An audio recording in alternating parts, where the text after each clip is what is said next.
Hello, YouTube. Y'all already know who it is. I'm back again with another live video. And in today's live video, I am going to continue reading Soulacoaster, The Diary of Me by R. Kelly. I've been reading it for a good while now. I do apologize if the first chapter, a couple of chapters, is not loaded on my YouTube page. I thought that the video loaded after I was done, but I pretty much was just I pretty much was just reading an introduction. It was just a little introduction. Then he talked about his relationship with his mom. He talked about his first love interest, Lulu, who was killed when he was young. He talks about different family members, things that was going on in his household, the good, the bad, and the ugly, and living in Chicago. Um, so I truly apologize if I missed out on some chapters because that video didn't upload. That's number one. Number two, for all y'all, I know it's a lot of people that ain't feeling R. Kelly. They claim they don't listen to his music, they don't support anything relating to him. That's your opinion. At the end of the day, I love music. I love different artists. And there's a lot of artists that do crazy things in their personal lives that I don't agree with, nor do I accept.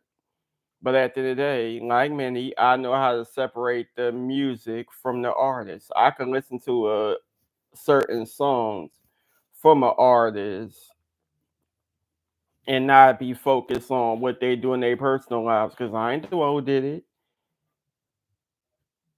I didn't do it. I don't know nothing about it. All I know is what the documentaries and these news articles put out. Anywho, um, so with that being said, we're going to get into some things. That's number two. Number three, this book is a bit controversial. It's a lot of graphic detailing of moments in his childhood, crazy things he had to go through,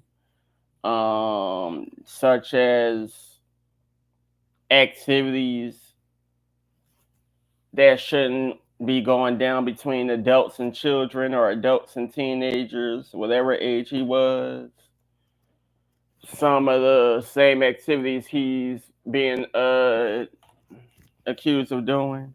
Anywho, there's several pictures throughout this book. Like I said, I don't show the pictures, I just read the book. Um,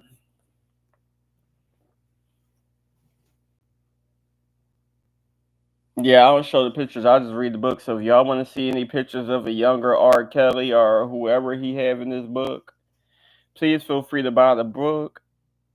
If you like reading memoirs and biographies and stuff like that, I mean, it's a pretty good book. I had it previously. I just had to get a new copy because things happen. It's just very detailing and a bit wild. Anywho. All right. So this chapter is called "Hoop in the Head." My hoop skills got me a lot of. Look at me reading all wrong. Please forgive me. My hoop skills got me on my elementary school basketball team. Our team did very well, and the school was proud of us. As a result, I had some positive energy moving through me. Basketball was a way for me to feel good about myself. Our coach, Mr. Wright, was a smart and honest man. When it came to ball, coach was all business. He demanded the best from you. He was firm but fair. I wasn't the greatest player in the world, but I had a great desire to win. My hard work and my hustle, coach saw my desire and encouraged it. He knew how bad I wanted to win. I respect his attitude, and he respected mine.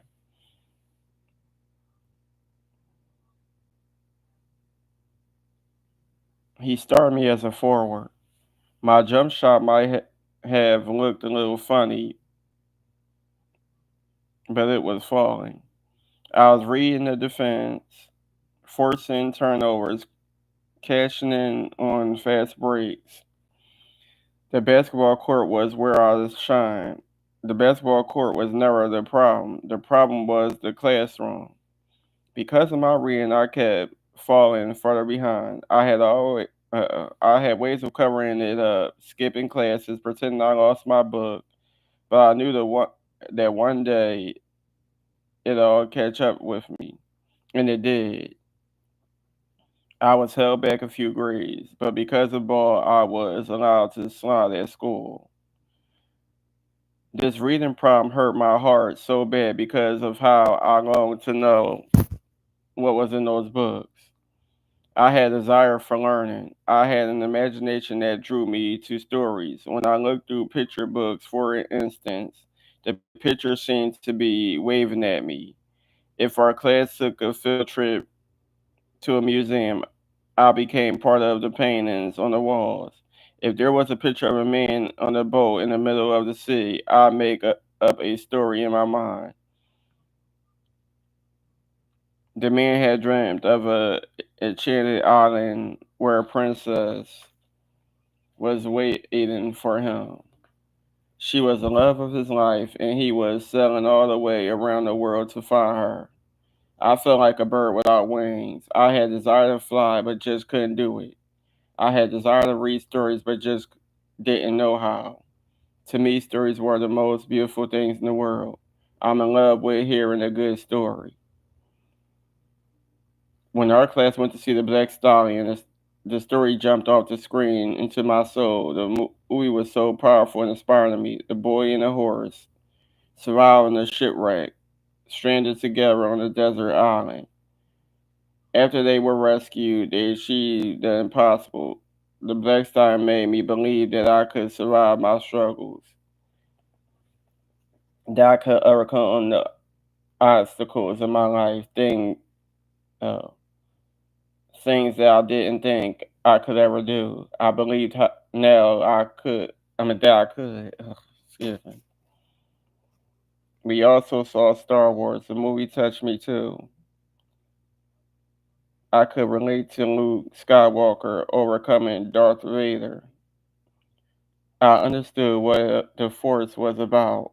From that day on, I wanted to believe the Force was with me and would get me through these dark days at school.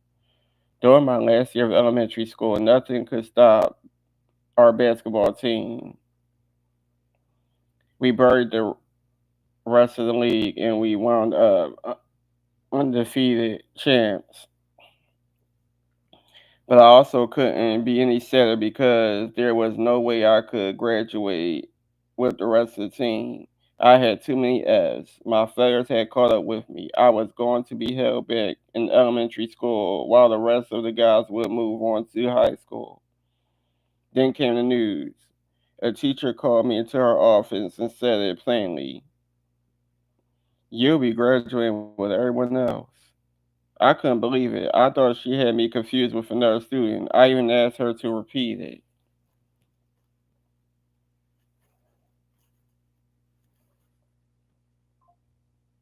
"It's no mistake, Robert," she said. You'll be graduating. We all know that you have a strong desire to win.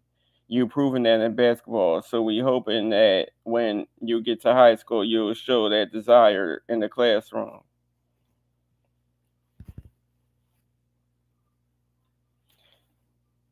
But you must realize that high school won't fool with you. If you don't try harder and make passing grades, high school will kick you out.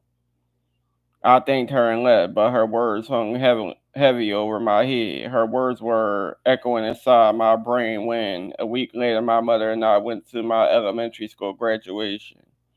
I was smiling at the same time I was frowning. I was feeling funny about the whole thing. I knew I had gotten a pass. I knew I hadn't earned this diploma. All the families were there, everyone happy and proud, aunts and uncles, cousins and grandmas, crowding around the graduates, taking pictures, congratulating, hugging, wishing them well. As they called out the names of my classmates, I was flashing on all the games we won, the points I scored, the plays I made, the championship, the trophy, the pride that come with victory. I also remember how the other kids learned to write and read while I couldn't. Flashing on all those times when, staring at the words on the page, my eyes went blurry. Hold on, my eyes went blurry. I'm sorry. And my mind went blank, flashing on how it felt to get all F's. In my heart, I knew I didn't deserve the diploma. The feeling haunted me when I felt like I was living a waking nightmare.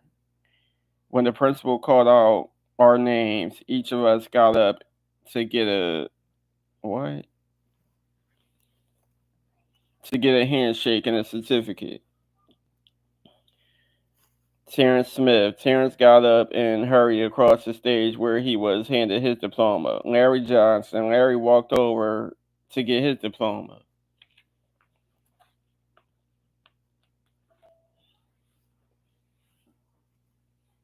I saw the faces of my fellow classmates and their families. Everyone was filled with pride except me. I was filled with shame. So much shame that when they called my name, I walked across the stage,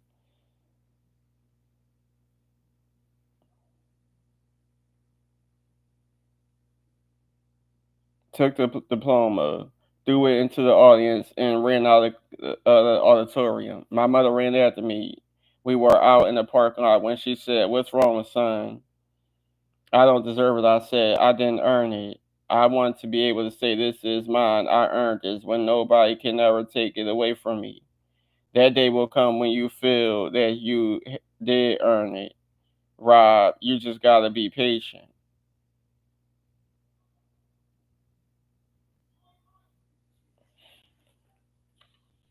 I ain't gonna lie.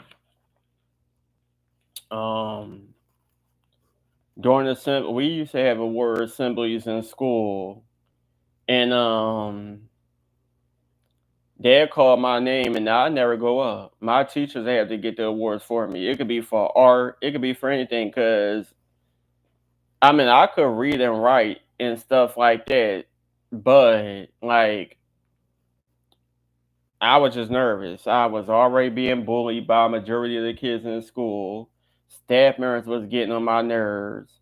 So every time something special happened, like me getting an award, somebody called my name to get something, I just feel like there's a lot of kids that's getting a lot more better things than me, and I'm just getting a piece of paper with my name written on it. Then everybody, I just felt like it was straight bullshit because a lot of people was getting better awards than I was. They was getting better things than I was. All I got was a piece of paper with my name written on it. Even when it came to art, a lot of stuff I didn't draw it myself. I used to just take like what I used to do. I used to take like it was a whole bunch of coloring books, and I used to take those pictures and put like a nice white sheet of paper that you could see through. Like let's just say you put the piece of paper on top of whatever you're trying to trace, and I would just trace it. And everybody thought that I drew it, but no, I was like, I'm tracing, and I just do edits to make it look like I did the drawing, but no, it's all tracing. And for some reason, I used to get some art awards, and my art teacher would be in the gym room on the microphone saying all of our names. I think I probably went up one time, but other than that, every time somebody say my name during during the award assemblies or whatever, I was just stay in my seat if I was even in the gym room, because most of the time I end up in the Delta room.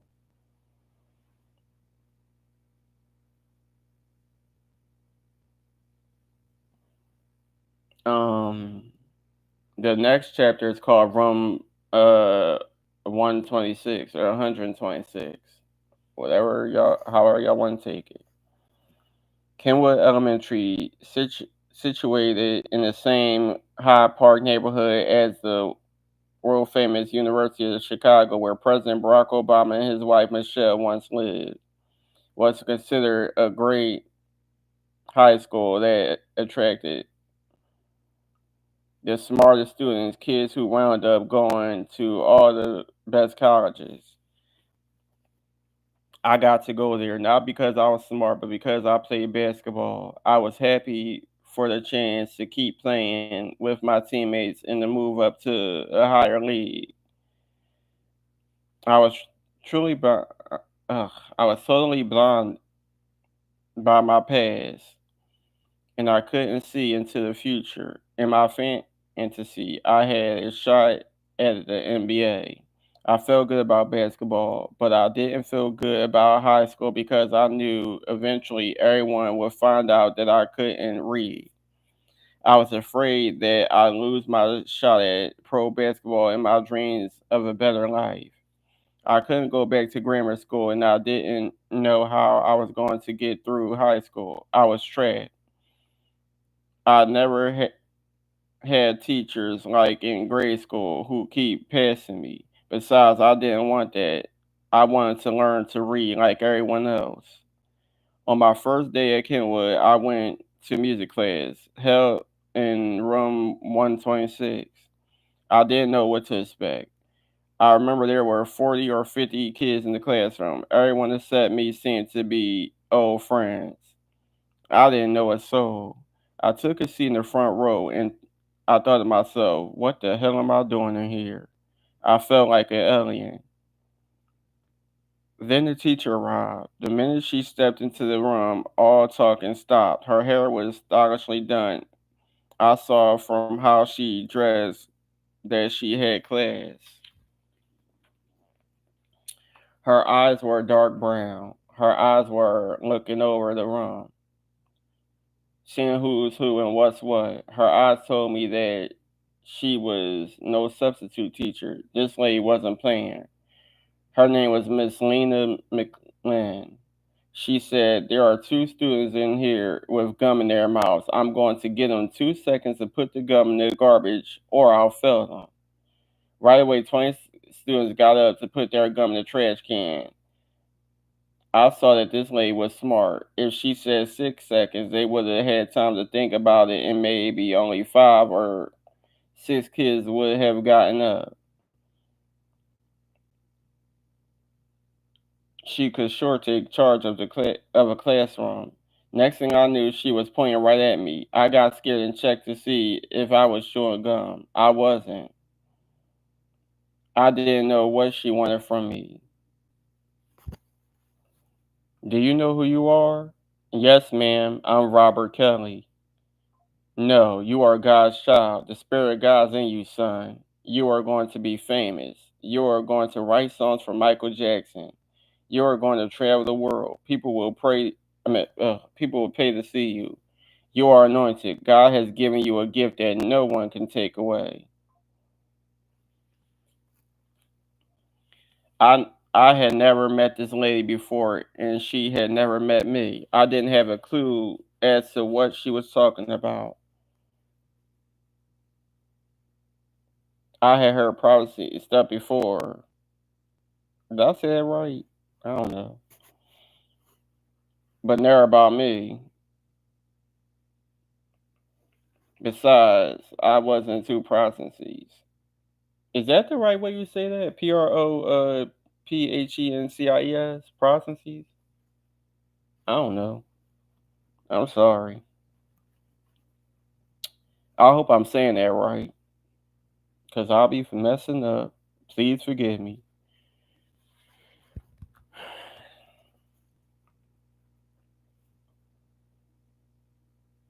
Y'all think I said that right. I didn't believe them. Even in my mother's church, I was always too shy to jump up and start hollering. I never did catch the Holy Ghost. Now, here at school, this teacher was talking in tongues, and I was confused as I could be.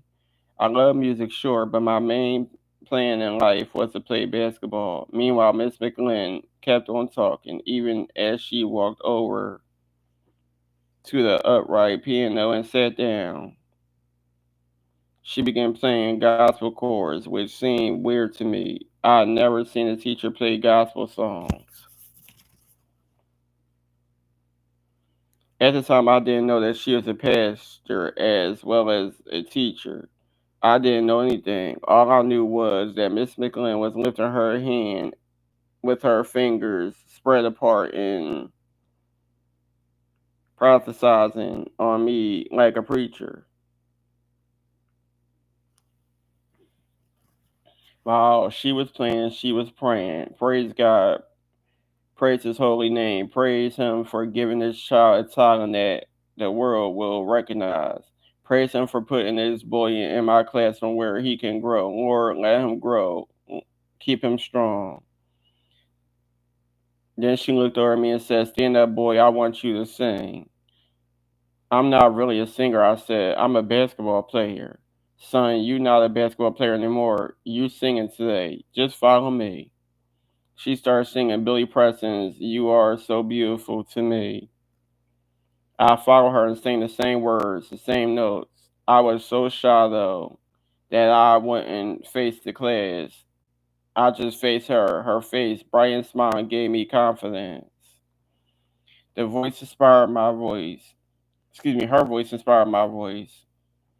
I started singing stuff that was amazing, even to me. Something clicked in me. I didn't know exactly what. I started flying. The weirdest sensation came all over me.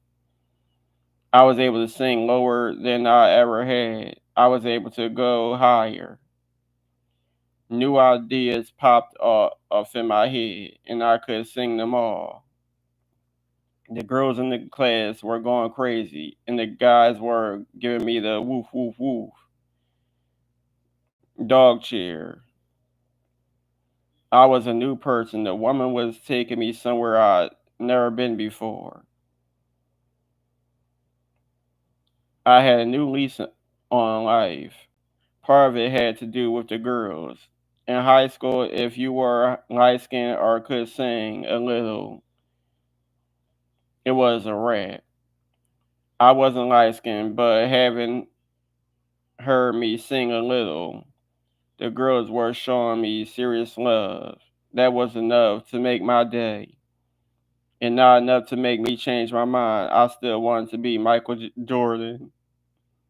The next day, next day I was at basketball practice when I saw Miss McLean come around to talk to my new coach.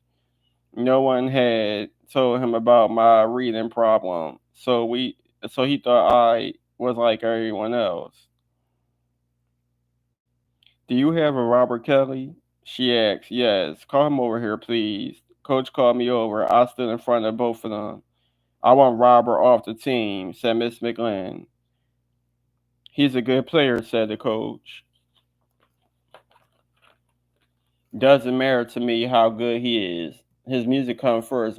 Robert must be focused. Basketball is a distraction, but he loves it. I realize that, but if he plays ball and does music, he'll wind up diluting them both. He's going to have to choose. But shouldn't that be his choice? The coach asked. God has already made the choice, Miss McGlynn explained. God has given this boy a precious gift. And I wouldn't want to defy God's will, would you? I had some thoughts about Miss McGlynn's attitude. Music was cool, but hoop was still my heart. I couldn't give up hoop. You aren't giving it up, she explained. You're just giving up your place on the team. Basketball is good recreation, and I'm sure you'll be playing it for the rest of your life. But you need to listen to me, young man. You need to be in this music classroom every single day. I expect you to arrive early and leave late. I expect you to work twice as hard as any other students. Why? Because you're twice as talented. One day your records will be bought by millions. One day your songs will be played all over the world. I was asking myself, how is that possible? That's just a crazy lady talking crazy talk. You think this is crazy talk, Miss McGlynn said, as if reading my mind. But you can ask anyone in the school and they'll tell you that I am not a crazy woman. I am a serious woman. I'm a God fearing woman. I am a trained musician, personally trained by my uncle, Thomas A. Dorsey. Have you ever heard of Thomas A. Dorsey, Robert? No, ma'am. Thomas A. Dorsey was a genius. They called him the father of gospel music. He started out playing piano for a famous blues singer, Ma Rainey, in the 20s.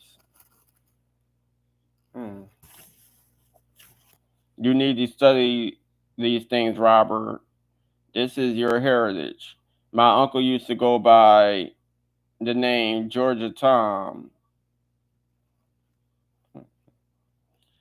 In 1928, he wrote a song and recorded with Tampa Red called Tight Like That, that sold millions of copies. Then in the 30s, his wife died giving birth to his son. The baby also died. My uncle was so grief stricken that he wrote a song called Precious Lord Take My Hand. Oh, I like that song. I know that song. I said my mom sings it. Everyone sings it. Aretha Franklin and sang it at Dr. King's funeral. Before that, Mahalia Jackson sang it. I know you heard Mahalia Jackson. She sang here in Chicago. Mahalia got famous singing my uncle's songs like Peace in the Valley. When Uncle Thomas went from writing blues songs to gospel songs, though some people didn't like them.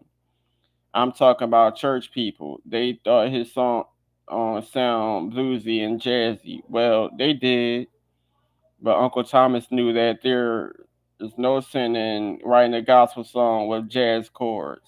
No sin in putting blues feeling into God's music because all music is God's music. You must understand, Robert, that Uncle Thomas invented modern gospel because he wasn't listening to anyone except God. He knew that God wanted his message sent out to the world. And if a jazzy feeling or a bluesy feeling made God's message more appealing, then so be it. Uncle Thomas taught me to play piano, to write music, and to recognize genius. He had genius, Robert, and I see his genius in you.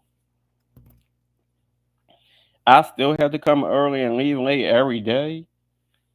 Every single day. Not only that, but I'm going to teach you more than popular singing and gospel singing. I'm going to teach you opera. Opera. That's right. I'm going to teach you the most difficult singing there is. The more styles you learn, the better you'll be. I wanted to complain. I wanted to say that I still wanted to be on the basketball team. I wanted to refuse to come early and leave late every day. I wanted to reject all this hard work she was talking about, but I didn't open my mouth for one simple reason.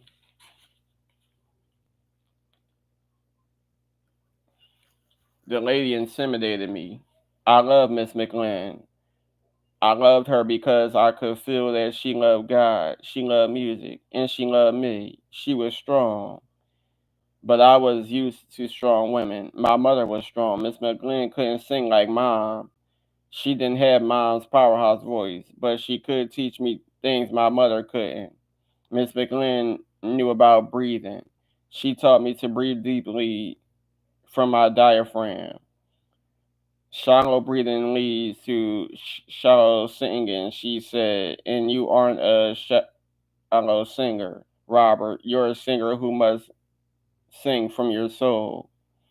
When Miss McLean gave me a song where the notes were too high for me to reach, she said, lift your eyebrows when you sing. I lift my eyebrows and hit the notes. And when the notes got higher, I complained that I couldn't hit them. She said, think of a jet plane soaring through the clouds. Think of the highest, tallest things that you can imagine. I thought of a jet in the Sears Tower and hit the notes. But then, when the notes got ridiculously high and there was no way in the world I could sing them, she pressed my stomach real hard. I hit the notes. This is a technique that I still use to this day. That's how I hit those notes on When a Woman's Love by thinking about jet planes, the Sears Tower, and the sun and the stars. Miss McLean gave me a song called Amadel Curie. I don't know. The first love song. She had it written in Italian 400 years ago. I'm sorry. She said it was written in Italian 400 years ago. I can't sing a song that old. I said I can't sing a song written in Italian, but I did. Miss McGlynn showed me that I could sing anything. Miss McGlynn said I could write an area, so I created an area. Miss McGlynn said I could create a gospel song, a love song, and a dance song, so I created them my way, all in the same afternoon. She told me that she had written cantatas, masses,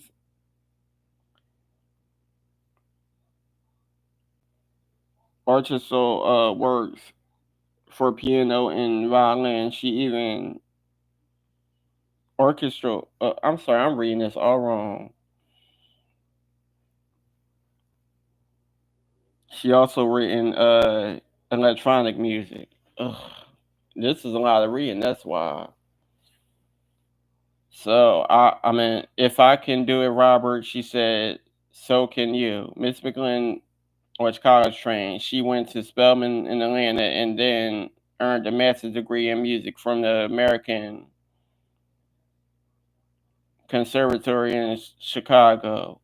Whatever melodies I have inside me, she said, you have even more inside you. Those melodies in you are limitless because they're coming from the limitless God. Our job is to praise him through music. As long as you keep praising him, he's going to keep blessing you. I got to the point that Miss McGlynn told me that I could jump off the Sears Tower and fly over Lake Michigan. I'll be jumping and flying. When it came to music, Miss McGlynn did wonders for my confidence. When it came to reading, though, I was still sunk. At one point, my reading was so shamefully bad, I stopped going to classes altogether. I couldn't take the pressure. I ran into the music room instead, but even there, I ran into trouble.